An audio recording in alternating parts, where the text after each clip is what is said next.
êtes toujours sur Al24 News, bienvenue à vous si vous venez de nous rejoindre pour la deuxième partie d'Hebdo Show Algérie. Avant de passer à l'œil d'Alger, peut-être un petit retour, Faisal Matawi, sur cette visite, sur cet entretien qu'a accordé le président de la République au Premier ministre de la République de Serbie. Oui, Delo Machout, Premier ministre de Serbie, était en visite en Algérie. On avait évoqué tout à l'heure la relance des relations entre les deux pays. C'est des relations qui sont historiques, qui sont depuis l'indépendance. Et comme l'a souligné Tarek tout à l'heure, Josip Broz Tito, qui était le président de Yougoslavie, était quelqu'un qui a largement soutenu la guerre de libération nationale. Et il a même envoyé son photographe, Labudovic, pour filmer dans les maquis de la guerre de libération nationale. Derrière les photos qui restent, une grande partie des photos, sans l'œuvre de Labudovic, il y a beaucoup de photos à voir au musée de Belgrade. Il faut aussi rappeler que l'ex-Yougoslavie et l'Algérie sont des piliers du mouvement non aligné. C'est des pays qui ont toujours soutenu le non-alignement de nos relations internationales. D'ailleurs, jusqu'à aujourd'hui, on constate, avec ce qui se passe dans le monde comme conflit, comme crispation, comme polarisation, l'importance d'avoir un mouvement des non-alignés qui exprime la voix des peuples, notamment dans le sud global. Et à rappeler également que la première participation du GPRA, ça a été fait lors du sommet des non-alignés à Belgrade. Exactement. En 1961. Voilà, messieurs, merci donc pour ces détails, Faisal Matawi. On passe tout de suite à l'œil d'Alger.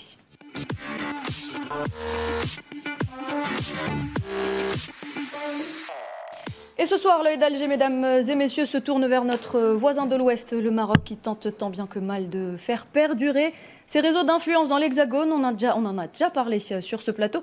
Et ce n'est un secret pour personne.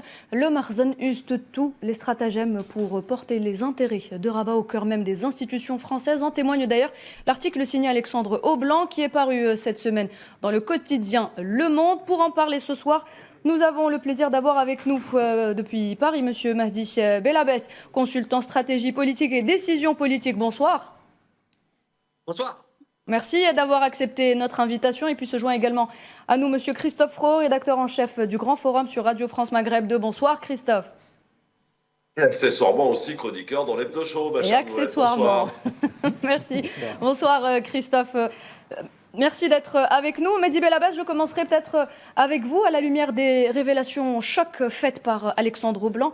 Les dinosaures, et j'entends par là Rachida Dati, Tahar Benjelloun, Mehdi Qutbi ou encore Jack Lang, n'ont jamais disparu. Ils ont tout simplement été rejoints par une nouvelle génération de profils marocains plus discrets. Que pensez-vous aujourd'hui de ces méthodes d'influence du Maroc ?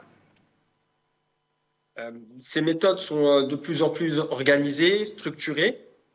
Avec la volonté de faire des pressions sur les décisions politiques françaises qui peuvent être prises aux différents échelons, que ce soit local, départemental, régional ou national, avec toujours en toile de fond, et c'est vraiment une obsession marocaine, la question du Sahara occidental et la lutte d'indépendance portée par le Front Polisario, qui semble obséder vraiment les autorités marocaines et qui pousse à tous les échelons pour pouvoir influencer les soutiens en France qui pourraient s'exprimer de la cause sahraoui. Et donc, ça passe par des réseaux anciens. Vous avez évoqué Jack Lang, Rachida Dati.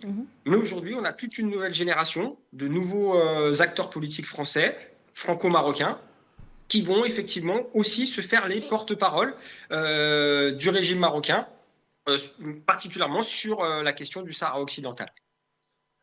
Mahdi Belabès, toujours, on va continuer à parler de cet article publié dans Le Monde. Le Maroc pratique systématiquement l'influence et la surveillance. Pensez-vous que derrière les discours d'amitié entre le Maroc et la France se cache finalement une logique de contrôle et d'ingérence du Makhzen ? Bien évidemment.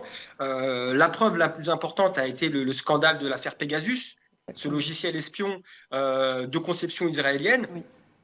Qui a été implanté dans un grand nombre de téléphones d'élus français à tous les niveaux.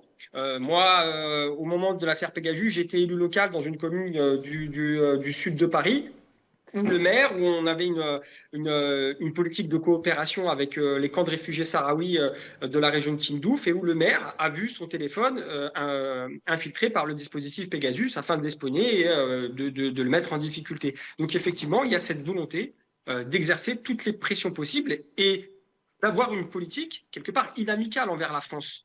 Voilà. Mais les réseaux sont tellement forts qu'à chaque fois qu'il y a des brouilles politiques, et ben derrière, on va venir retisser le lien via ces réseaux-là souterrains qui parfois contournent le Quai d'Orsay pour rétablir l'influence du royaume marocain dans les affaires françaises. Souvent aussi, il faut le dire, en concurrence ou en dénigrant parfois aussi la relation avec l'Algérie. Oui. Voilà, il y a toujours une espèce de rivalité qui cherche à s'exprimer et en dénigrant le travail qui peut être fait par les acteurs qui souhaitent plutôt une amitié honnête, franche, honnête entre l'Algérie et la France, basée sur le respect mutuel et la réciprocité.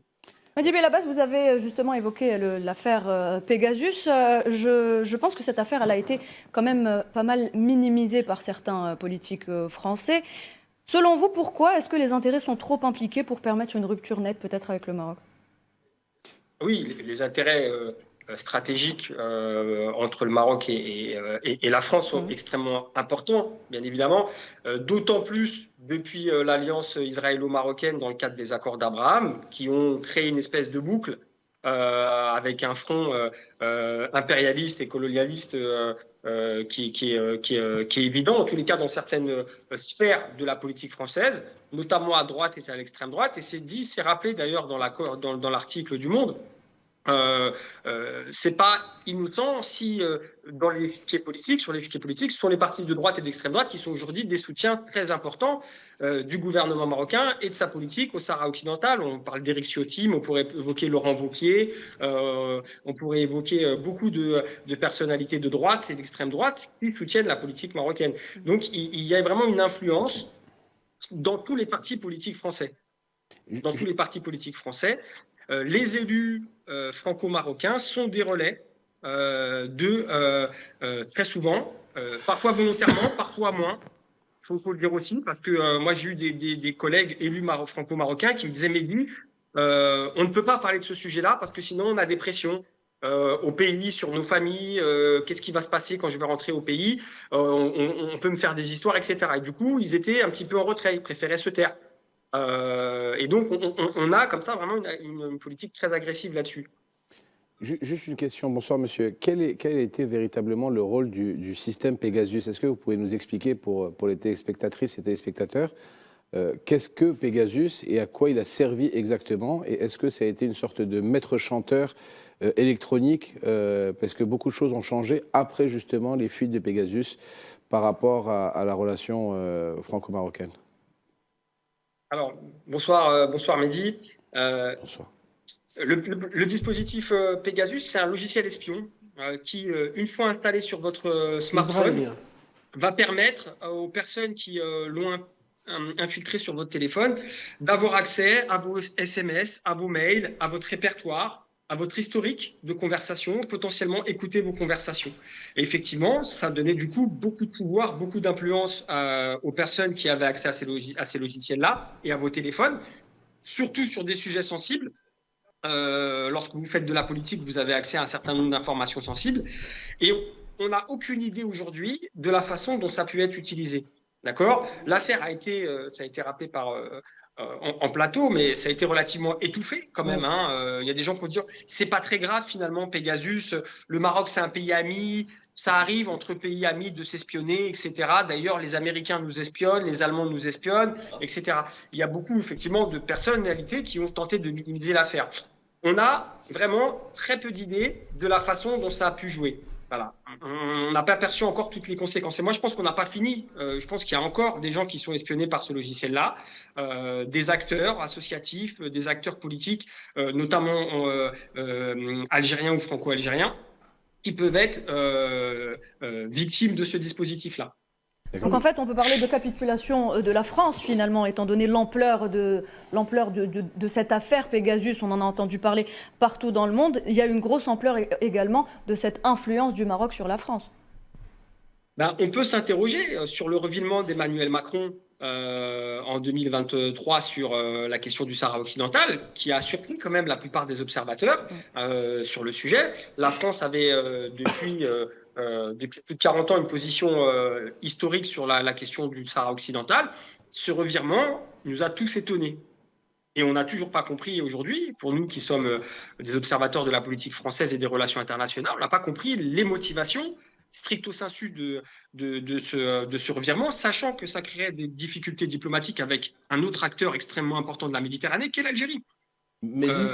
Quel est l'intérêt de la France de se brouiller, de mettre en difficulté le partenariat franco-algérien à cause de la question du Sahara occidental? C'est incompréhensible. Voilà. Si ce n'est des pressions qui auraient pu être exercées via Pegasus ou via d'autres biais d'ailleurs, via des relais d'influence en France qui sont évoqués dans cet article-là. Il y a aussi ce soir un reportage qui est diffusé sur Arte, si je ne dis pas de bêtises, et qui aussi traite de cette relation franco-marocaine Moi non plus. sur la 5, qui est très complet et qui est très intéressant. Je vous invite à le France regarder. Télévisions.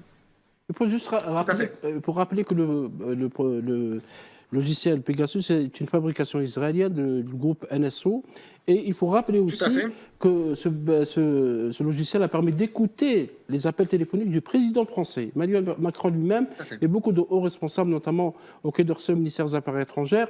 L'affaire est en justice, bien sûr, étouffée. Et pour rappeler rapidement le changement de position de la France en juillet 2024 par rapport au dossier du Sahara occidental, il faut juste rappeler que Rachida Dati a elle-même remis la lettre actant le changement de position de la France par rapport à cette question. Peut-être que c'est lié au contenu du téléphone du président français à travers Pegasus. C'est possible, c'est possible. Alors, il y a un autre aspect qui est moins évoqué dans l'article, qui sont les petits réseaux d'influence. Voilà. Et je pense notamment à une structure qui s'appelle le Cercle Jeanne de la Croix, qui est une association qui regroupe des élus locaux, principalement franco-marocains, mais pas que, et qui fait un gros travail de lobbying auprès des élus, qui va les encourager, qui va encourager les maires, qui va encourager dans les villes où il y a des grosses communautés marocaines, qui va encourager les élus locaux, par exemple, à développer des jumelages avec la ville de Dakhla, notamment, avec la ville de Laayoune, pour conforter le concept, je le mets entre guillemets, de marocanité du Sahara occidental. On a eu cette situation-là, par exemple, dans la ville de Montpellier, où le maire, Monsieur Delafosse, a lancé un partenariat stratégique avec le Maroc dans les territoires occupés sahraouis. Voilà. Et donc, c'est poussé par ces relais-là, des relais qui sont moins officiels, moins nationaux, mais qui sont des relais locaux. Voilà. Et donc, on a une organisation, vraiment le Maroc, une volonté politique d'accompagner ces ressortissants franco-marocains ou d'origine marocaine sans nationalité française, mais de les accompagner lorsqu'ils ont un engagement politique, associatif, dans tous les domaines, de les pousser, de les piloter. Voilà, sur cette question-là, pour pouvoir avoir de l'influence, y compris à l'échelon local. Et ça, faut pas le négliger, c'est pas évoqué dans l'article du Monde, par exemple, mais c'est quelque chose d'assez déterminant et d'assez visible au quotidien. Très bien, merci Mehdi Belabès, merci d'avoir été avec nous ce soir et d'avoir répondu à nos questions. À très bientôt. Je vous remercie, très bonne soirée. Merci à vous. Au revoir. Tarek Hafid, vous vouliez intervenir tout à l'heure peut-être sur cette profusion d'agents d'influence marocains en France. Oui, en fait, pour essayer de comprendre un peu le système, les engrenages qu'il y a entre le système français et le système marocain, il y a les politiques français qui sont là pour couvrir en réalité, politiques français de tous bords, hein, de tout parti politique, et il y a en dessous, il y a les sécuritaires. Alors il y a eu un exemple qu'on peut rappeler, c'est l'affaire Chris Coleman. Au début des années 2010, les services marocains ont divulgué l'identité d'une officier française en poste au Maroc. Et pour essayer de se venger, donc la DGSE à l'époque a laissé, on va dire, passer un peu de temps et a créé un compte Twitter du nom de Chris Coleman. Et à travers ce compte Twitter, ce sont des milliers de documents impliquant le Maroc qui ont été divulgués, rendus publics. Et pendant des années, en fait, les services marocains ont cherché à savoir qui était Chris Coleman. Il y a aussi une affaire de torture. Oui, ça c'est une autre histoire. En fait, ça c'est une autre histoire. Là, c'est la DGED, donc là c'est les services extérieurs. L'affaire de la torture concerne une plainte qui a été déposée contre Hamouchi, donc le patron de la DGST, donc les services intérieurs. Et à chaque fois, En fait, ce qui semble certain, c'est que la DGSE à l'époque, à travers Chris Coleman, avait agi sans avertir donc les autorités politiques de l'époque. Et pendant des années, donc, il y a eu ces divulgations de documents. Mais à chaque fois, donc, comme je disais tout à l'heure, quelle que soit la tendance politique au niveau de l'État français, il y a toujours une volonté d'apaiser les choses dès que ça touche au Maroc. Dès que c'est le Marzen qui est là, il y a une peur. Là, elle est encore plus justifiée parce qu'effectivement, il y a Pegasus. Et Pegasus, il y a Macron donc, et d'autres hauts responsables français. Et pas uniquement en France, hein, c'est-à-dire un des pays qui a été le plus touché aussi, c'est l'Espagne. Pedro Sanchez qui a été espionné, effectivement. On va continuer justement à parler de ce sujet et de l'article donc publié dans le journal Le Monde. Badis, vous vouliez intervenir? Non, tout simplement, c'est très important. Cet article, d'abord, c'est un article à charge. C'est un article aussi d'investigation. J'ai évoqué quelques mots justement avec le journaliste pour mieux comprendre un peu les tenants. Et c'est un article qui a pris des mois d'investigation, pour ne pas dire des années. C'est un article aussi à charge qui vient confirmer ce que nous répétions depuis des semaines, des mois et des années, pour dire effectivement que la décision politique française aujourd'hui n'est pas neutre, n'est pas indépendante. C'est ça, en toile de filigrane, ce que nous devons aujourd'hui en tirer comme conséquence, mais surtout aussi comme enseignement. Oui. Puisque c'est de bonne guerre que un État voyou, un royaume voyou comme le Marzen essaye tant bien que mal de s'immiscer dans les interstices de la politique française, au point où aujourd'hui d'ailleurs, et on l'apprend dans l'article, c'est très important de le rappeler, de le souligner, cette mutation, on parle d'un passage de témoins des dinosaures vers justement des technocrates. Je m'explique, et d'ailleurs l'article l'explique bien, c'est que les dinosaures, c'est Mehdi Qotbi, 75 ans. C'est Tahar Benjeloul, 81 ans. C'est Rachida Dati, 60 ans. C'est Jacques Lang, 86 ans. C'est ces dinosaures qui ont contribué depuis des années, pendant des décennies, à influencer la décision politique, mais pire que ça, c'est-à-dire aussi à occulter une vérité absolue qui est celle d'une ingérence du Marzen dans des affaires d'État, d'un État tiers qui est censé quand même être souverain. Et puis passer vers des technocrates, puisque aussi l'émotion s'épuise, s'érode notamment aujourd'hui. On a besoin de technocrates, et effectivement, Mehdi Belabès tout à l'heure l'a souligné, il y a la diplomatie des minarets, notamment des mosquées, des salles de prière, il y a la diplomatie notamment parlementaire, il y a la diplomatie aussi territoriale des municipalités. Figurez-vous que, de l'aveu de cet article, il y a plus d'une vingtaine de consulats marocains qui ont suivi de très près les élections françaises. C'est pour vous dire que ça, suivre dans le langage, dans le jargon d'un journaliste, c'est interférer, c'est s'ingérer.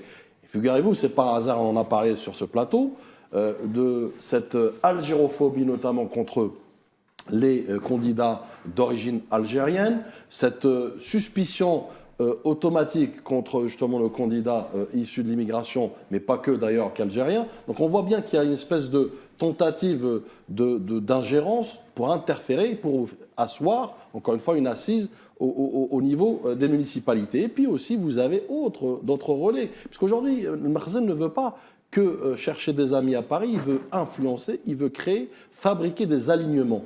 Effectivement, ça a été dit par rapport au dossier du Sahara occidental. Le Sahara occidental, figurez-vous, qui a été l'émissaire, justement, qui a porté la lettre à Emmanuel Macron, justement, pour cette reconnaissance? Rachida Dati. C'est Rachida Dati. Cette même Rachida Dati qui était ministre, et d'ailleurs, c'est dit dans l'article, où elle interfère, où elle appelle un journaliste, et d'ailleurs, de son âge à lui, effectivement, qui dit clairement que c'est la première fois de ma vie, en tant que journaliste, que je vois une ministre en fonction, et d'ailleurs qui est en pleine campagne électorale municipale, l'appeler pour lui en vouloir. Pourquoi cet article? Donc on voit bien que Dati, elle me fait rappeler un peu le Maya Habib et maintenant Caroline Yadan notamment, qui a cette confusion notamment des gens, a cette confusion des exécutifs, où elle sait, si elle sait pour qui elle roule, elle sait pour qui elle travaille. D'ailleurs, une Rachida Dati aussi qui a une nièce qui est directrice de la communication d'Engie, Engie qui elle-même signe des contrats, de promesses de contrats notamment avec le Maroc. On voit bien qu'il y a une espèce de marasme, une espèce de je dirais, maillage belliqueux notamment, dans lequel, effectivement, le Maroc essaye, tant bien que mal, encore une fois, je dis bien, puisqu'il le dit, l'article, ils essayent de se renouveler et d'apporter une impulsion, puisqu'ils savent, rappelez-vous, l'Institut du monde arabe notamment, et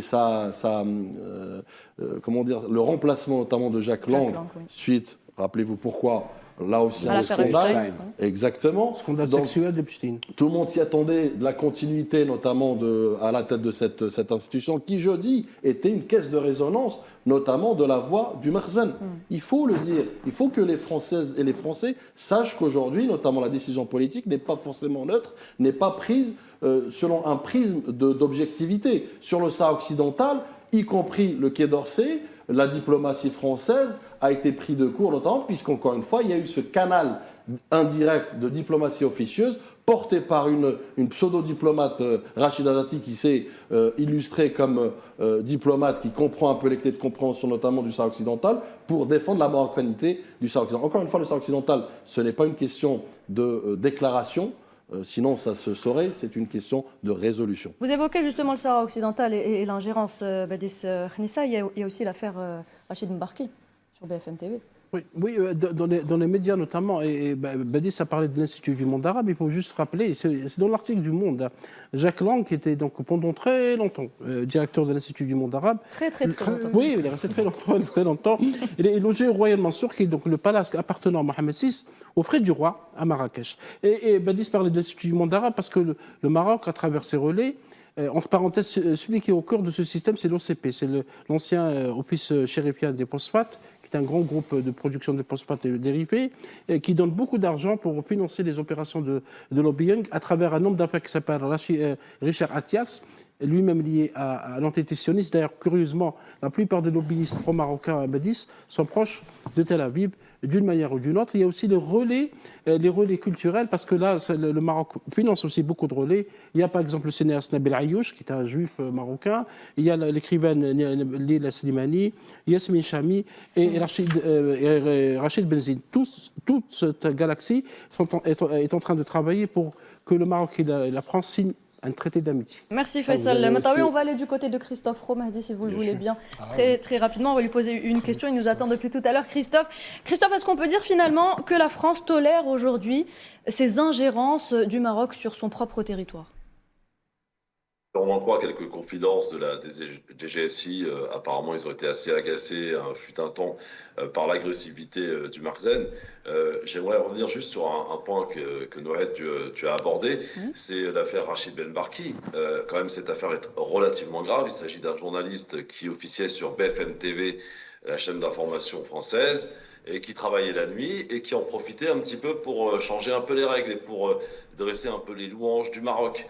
Et il s'est fait prendre la main dans le sac, si je puis dire. Et voilà, il a été évidemment renvoyé. Alors, il y a plein de choses qui ont été dites et qui sont très vraies. J'aimerais rappeler ce qu'avait dit aussi M. Belabas tout à l'heure à propos de ce fameux cercle, Eugène Delacroix, qui a un rôle beaucoup plus important qu'on le croit, puisqu'il est vraiment le relais entre les élus français, les responsables d'associations et le Maroc. C'est vraiment le porte-parole en fait, de Makhzen en France, très implanté. Ils organisent beaucoup de dîners, ils invitent beaucoup de personnes et ils essayent d'influencer. Finalement, si on y voit un peu plus clair, si je puis dire, c'est que j'y vois beaucoup de points communs concernant la diplomatie marocaine et ces réflexes d'influence, finalement, avec l'antisécessionniste. Finalement, ils se ressemblent beaucoup.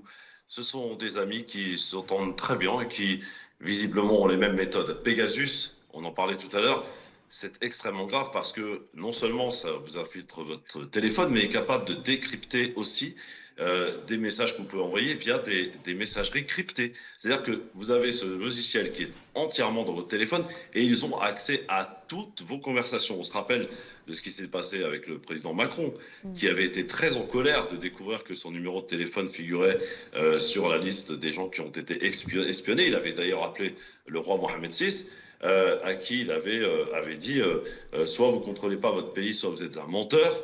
et le roi lui avait raccroché au nez, ce qui avait occasionné une brouille de 2 ans. Et le rôle important qu'il faut rappeler aux téléspectateurs, je pense que là c'est vraiment plus que essentiel à rappeler et à dire, c'est Madame Dati qui a non seulement, on peut le dire, être l'envoyé spécial du roi Mohamed VI en France, et bien plus que ça, c'est-à-dire que c'est une dame qui n'a, comment dirais-je, aucune...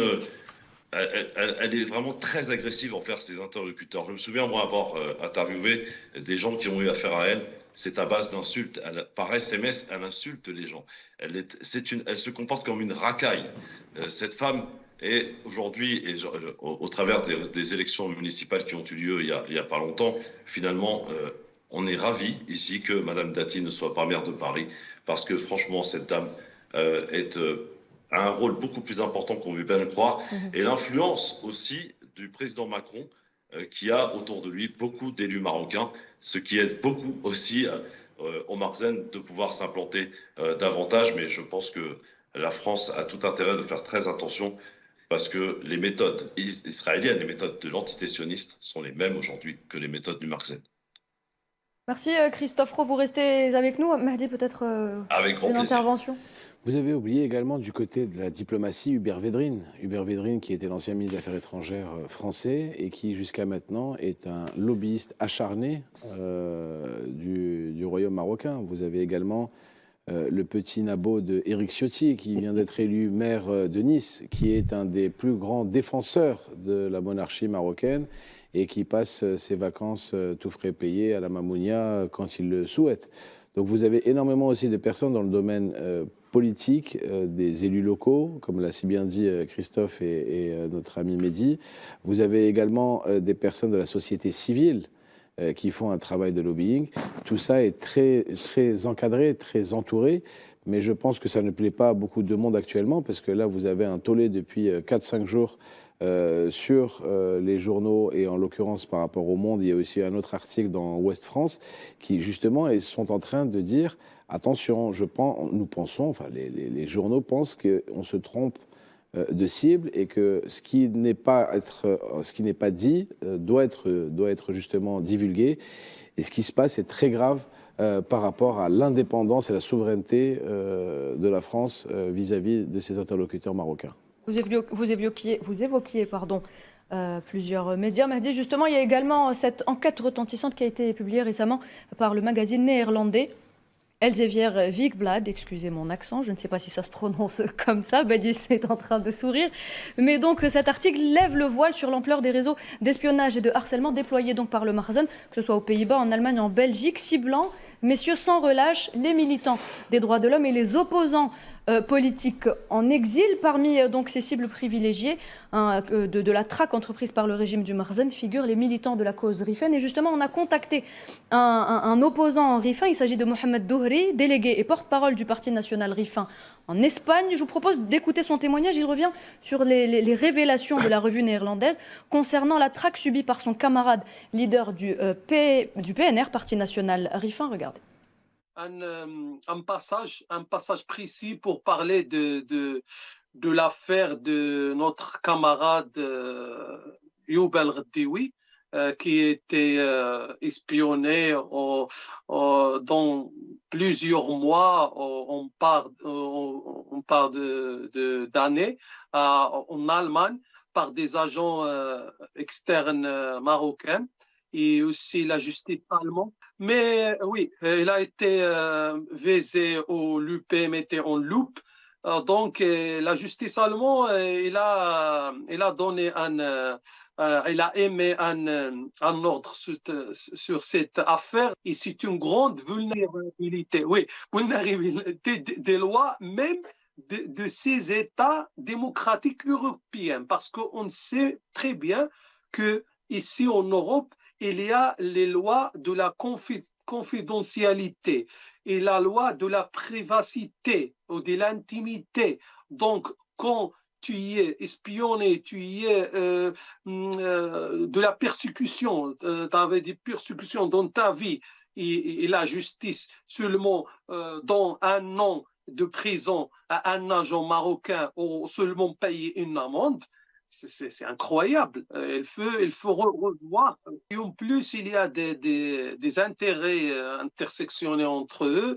Le Morocco Gate. On est en train d'espérer les sanctions de la justice belgeoise sur le Morocco Gate. Je crois été archivé ou encore en investigation. Nous sais quoi, nous savons rien sur c'est un grand. Wadis Khnissa, voilà Mohamed Douiri, donc se pose finalement des questions sur l'impunité dont jouissent aujourd'hui les services marocains en Europe, malgré l'accumulation de scandales d'espionnage, de cyber-répression, d'ingérence et de corruption. Excuse-moi, Badis, avant que tu parles. Une question, la justice française est une justice indépendante. Censé être indépendant. Normalement, d'après eux. On en est où sur l'affaire Pegasus? Ça date de 2020, 21, 22, je ne sais pas. Ça fait plus de 4 ans. On en est où? Il y a une instruction judiciaire qui a été ouverte. On va revenir aux 2 poids 2 mesures, où on a une rapidité d'exécution par rapport à une affaire qui concerne un Algérien, et les autres, on prend notre temps. C'est quoi la différence? C'est quoi le plus grave? À un moment, il faut savoir se poser des bonnes questions, messieurs, dames. En plus, si on en croit les derniers propos de Sarkozy... Pourquoi le dossier Pegasus a été mis dans un placard? Pourquoi le dossier Pegasus, qui a quand même... où ça a été prouvé, noir sur blanc, que le président de la République française a été mis sur écoute par une puissance étrangère, on n'en parle pas, et il y a eu un blackout dessus médiatique, politique et judiciaire. Qui tire les ficelles? Pourquoi on met ça, on va le dire, dans un tiroir qui est fermé à double tour? Il faut savoir se poser les bonnes questions. J'aimerais tout simplement revenir sur Rachida Dati. Il est important aussi de comprendre un peu la genèse du mal. Qui a mis Rachida Dati en orbite? Nicolas Sarkozy, le plus grand lobbyiste, notamment du Maroc. Cette même personne, d'ailleurs, qui, dans ce reportage qui sera diffusé, dans des extraits notamment qui ont été diffusés, évoquait une parabole, figurez-vous, pour faire une comparaison avec son épouse. S'il y a eu une dispute avec son épouse, pour autant, est-ce qu'il faut divorcer? La parabole, elle est suite à une question sur, et je te rejoins Mehdi, sur la fameuse question à 1 million, qu'en est-il de Pegasus? Comment réagir par rapport à une affaire d'État? On parle de secret d'État, on parle d'une... Ça peut être une déclaration de guerre, parfois, dans certaines, je dirais, relations entre 2 pays. Donc il y a clairement une violation du secret, mais une violation aussi, notamment, sur laquelle on a mis sur écoute le président Emmanuel Macron. Donc à cela, il répond d'une manière très désinvolte, très légère, pour expliquer que pour autant, si on a une dispute avec sa femme, est-ce qu'on divorcerait? Non, c'est très grave ce qui se passe. Et c'est ce même monsieur qui, effectivement, a contribué longuement, efficacement, durablement, aux côtés notamment de Rachida Dati comme proxy, pour asseoir, encore une fois aujourd'hui, les racines du mal, les racines du Merzen en France. Jean-Vincent Placé, aussi, l'ancien secrétaire d'État écologiste, qui a été mis en examen en 2024 dans une affaire de corruption et de trafic d'influence. Les faits, il était soupçonné d'avoir perçu de l'argent de la part de responsables marocains via des intermédiaires en échange de son influence pour faciliter des contrats, obtenir des décorations, en l'occurrence des Légions d'honneur. Ça aussi, mis aux oubliettes. La justice a 2 vitesses. Et pour l'affaire d'espionnage aux Pays-Bas, c'est une affaire très très importante parce que la presse néerlandaise en a parlé et d'ailleurs cette affaire a jeté le froid entre Rabat et Amsterdam. La presse néerlandaise évoque la plus grande affaire d'espionnage aux Pays-Bas depuis la Seconde Guerre mondiale. Cet homme qui s'appelle Abdelrahim et qui a eu accès à des dossiers ultra sensibles des services de renseignement civils et militaires des Pays-Bas, eh bien, curieusement, cet homme a été innocenté par la justice néerlandaise, avec près de 1000, malgré qu'il a été arrêté à l'aéroport avec 1000 dossiers ultra confidentiels, la justice néerlandaise a décidé de l'innocenter. Ça veut dire qu'il y a aussi, là aussi, aux Pays-Bas, du lobbying, et on sait qu'il y a ce qu'on appelle la mafia marocaine qui agit dans le secteur de narcotrafic dans ce pays. Et Tarek, peut-être une intervention peut-être sur la police espagnole qui a découvert un tunnel qui sert au narcotrafic depuis le Maroc, un tunnel un tunnel qui permettrait donc de faire passer, d'acheminer, voilà, merci. Tout ça, tout à fait. Les narcotrafiquants, en tout cas, redoublent d'ingéniosité, trouvent des solutions, vont jusqu'à C'est faire... encore une preuve de la nature du régime marocain. Ça, c'est totalement vrai. En fait, les Marocains ont une sorte de couteau suisse. Le couteau suisse des pressions. La drogue, immigration illégale, L'immigration terrorisme, clandestine, terrorisme, pression, Espionnage. espionnage. Et ils utilisent ça d'abord sur l'Espagne, parce que Pays voisin. c'est le voisin le plus direct et en tout cas celui qui est prêt à subir toutes ces pressions. Ensuite, il y a la France. Avec la France, en fait, c'est un système qui est beaucoup plus développé, qui remonte à des décennies, bien sûr, à Hassan II, où il y avait du relationnel. C'est-à-dire les grands responsables politiques français, les grands chefs d'entreprise, avaient des riads, c'est-à-dire des biens au Maroc, le flux financier. Mais avec l'arrivée de Mohamed VI, en fait, tout ça s'est beaucoup plus développé. Donc on a vu avec Pegasus pour la partie, on va dire, technologie. Et la pression aussi, donc, quand on parlait tout à l'heure avec la drogue, avec ces grands réseaux de drogue, notamment avec ce grand réseau qui est basé, une grande mafia marocaine qui est basée essentiellement donc, dans le nord de la France, la Belgique et la Hollande. Et à travers ça, donc, il y a tout ce système de pression. Mais en fait, ce qui est gênant, finalement, moi, je trouve, dans ces écrits, donc, dans ce qui est en train de se faire au niveau de la presse française, c'est qu'on a l'impression qu'ils sont en train de découvrir tout ça, alors que c'est totalement faux. C'est connu, c'est documenté, il y a des preuves, mais à chaque fois, il y a les politiques qui interviennent pour étouffer tout ça. Ce que disait tout à l'heure le militant du RIF à propos du Morocco Gate au sein du Parlement européen est flagrant. C'est-à-dire, là aussi, c'est un scandale qui est international, qui touche énormément d'élus européens, de lobbyistes européens, de lobbyistes aussi sionistes, et tout a été étouffé. Et donc lui-même, il dit, mais où en est-on au niveau de la justice avec ce scandale de Morocco Gate? J'aimerais juste rappeler aussi une chose, c'est que on a parlé de la diplomatie de la Mamounia pour les novices et la diplomatie marocaine, notamment de l'hébergement à Marrakech, dans les palaces, la Mamounia en l'occurrence, pour fabriquer de l'alignement diplomatique. Il y a aussi la diplomatie du narcotrafic, parce que c'est un facteur et un levier de pression, notamment de pression du Maroc sur certains pays. Moi, je rappelle par rapport à ce tunnel, rappelez-vous, pour une année auparavant, nous avons découvert un même tunnel à Bab el-Assa, en Algérie en l'occurrence. Oui. Donc l'Algérie est la première aussi destination, en tout cas tentative, de noyer le marché algérien par ces drogues, ces psychotropes. C'est aussi une volonté délibérée à vouloir déstabiliser, puisque c'est ça dont il est question, au-delà de la manne économique, puisqu'on parle de carrément une économie à part entière. Et cette même économie qui permet effectivement de subventionner, de financer les valises diplomatiques pour acheter notamment les alignements. Mais encore une fois, là on parle, et l'Espagne le découvre, l'Europe le découvre, puisque l'Espagne est 70% du cannabis en Europe transite par l'Espagne. Mais ce qui est flagrant aujourd'hui, c'est que nous avons un corridor structurant notamment du marché européen de la drogue qui s'appelle le Maroc. Mais l'affaire Pegasus, juridiquement, ça relève du cyberterrorisme. Totalement. Juridiquement, pour l'Europe, l'affaire Pegasus, c'est du cyberterrorisme. Il n'y a pas d'autre mot. Pourquoi ça n'a pas été poursuivi comme tel?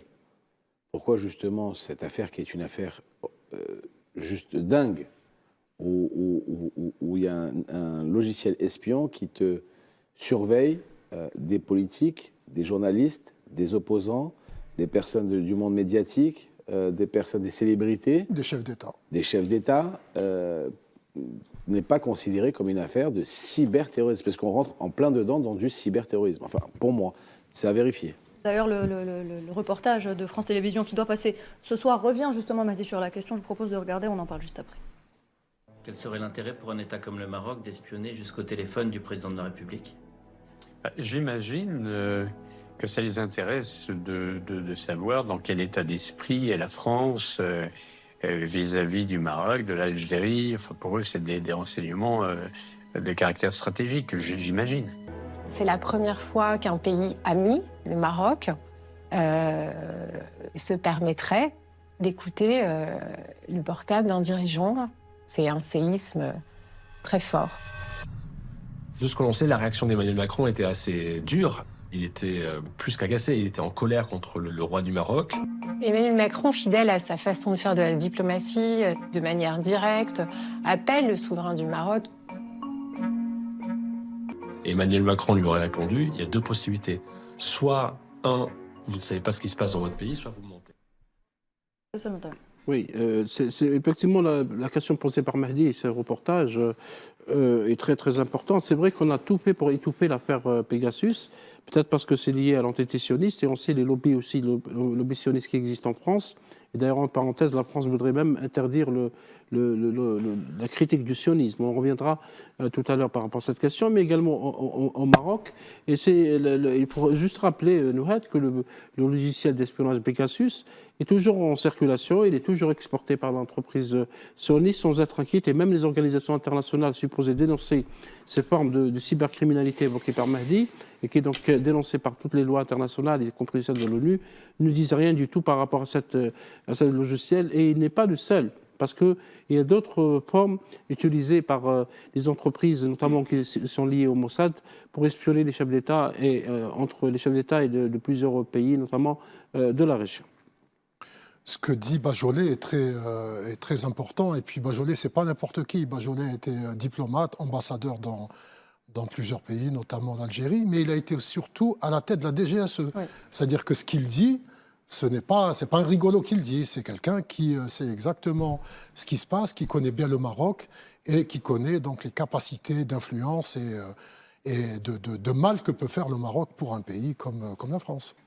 Merci, messieurs, pour cette partie. Mesdames et messieurs, on revient tout de suite.